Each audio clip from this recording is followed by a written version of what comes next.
Tao Malaysia lỡ cái tao thử ấy khá nó bong bô là lỡ ní sầmรับcô đây tới khăm bờ tây Malaysia cứ miếng ca chắp ở đóng khăng mền tên mình tha cả lạnh tết cho thay tự đa lên như có tới phần nật sọc hiệp tề cứ miếng ca bên này giống khăng tay mà đong hai stan tụt Malaysia bờ trăm bờ tây Campuchia có tay tại miếng ca điệp trong cam vị thi bị pop sắp sai pi bờ tây Malaysia tẹt tô nằng cô đây tết cho lỡ bay mà hộp à 2% nằm bon vì sai ở ca cho có đôi chỉ vấp thò bỏ kê phong đây đôi để bong bô ban đăng ngay tha ca bị ngày sai ngày ở tận ní ha đại miếng ca điệp trăm bị pop tết cho Malaysia thông mùi tia tới nước nông xa tầm nộp Eon Mall Phnom Penh ní hai bà sân tại cột cam vị thi ấy mình đã bắt mộtក្រុម ហ៊ុន ទេសចរ World Pop ទេក្នុងការចូលរួមផ្សព្វផ្សាយផ្ដល់ព័ត៌មានជូនទៅដល់បងប្អូនដែលគាត់មានបំណងចង់ទៅលេងប្រទេសម៉ាឡេស៊ី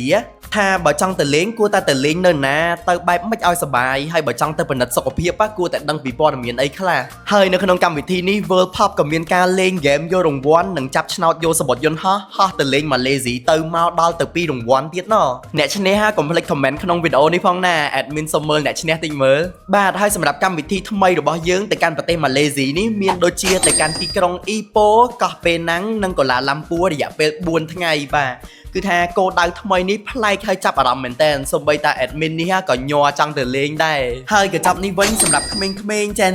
Z ឬក៏បងដែលចង់ទៅលេងម៉ាឡេស៊ីបែបស្រួលដើរលេង shopping ខ្លួនឯងស្រួលមានកន្លែងគេងស្រាប់ជិះស្រាប់សម្បត្តិយន្តហោះទៅមកស្រាប់អាចរើសកញ្ចប់នេះបានត្រឹមតែ$399ណាហើយសម្រាប់កម្មវិធីមួយទៀតនេះប្រហែលជាបងប្អូនភាគច្រើនស្គាល់ហើយល្បីមែនតើអត់ចេះសាបទេទៅលេងពីប្រទេសម៉ាឡេស៊ីសង្ហបុរីរយៈពេល5ថ្ងៃដើរលេងកន្លែងល្បីបានច្រើនមែនតើកម្មវិធីបែបក្មេងចាស់ប្រុសស្រីត្រូវគ្រប់វ័យតែម្ដងបងប្អូនអញ្ចឹងសម្រាប់បងប្អូនដែលគាត់ចាប់អារម្មណ៍ចង់ទៅលេងប្រទេសម៉ាឡេស៊ីហើយតែអត់ដឹងថាគួរទៅលេងនៅខាងណាមុនណាអាចតាក់ទងមកសាកសួរជាមួយនឹងក្រុមការងារយើងសិនបានចាំក្រុមការងាររៀបរាប់ពីកន្លែងសប្បាយលំអិតជូនណាបាយបាយ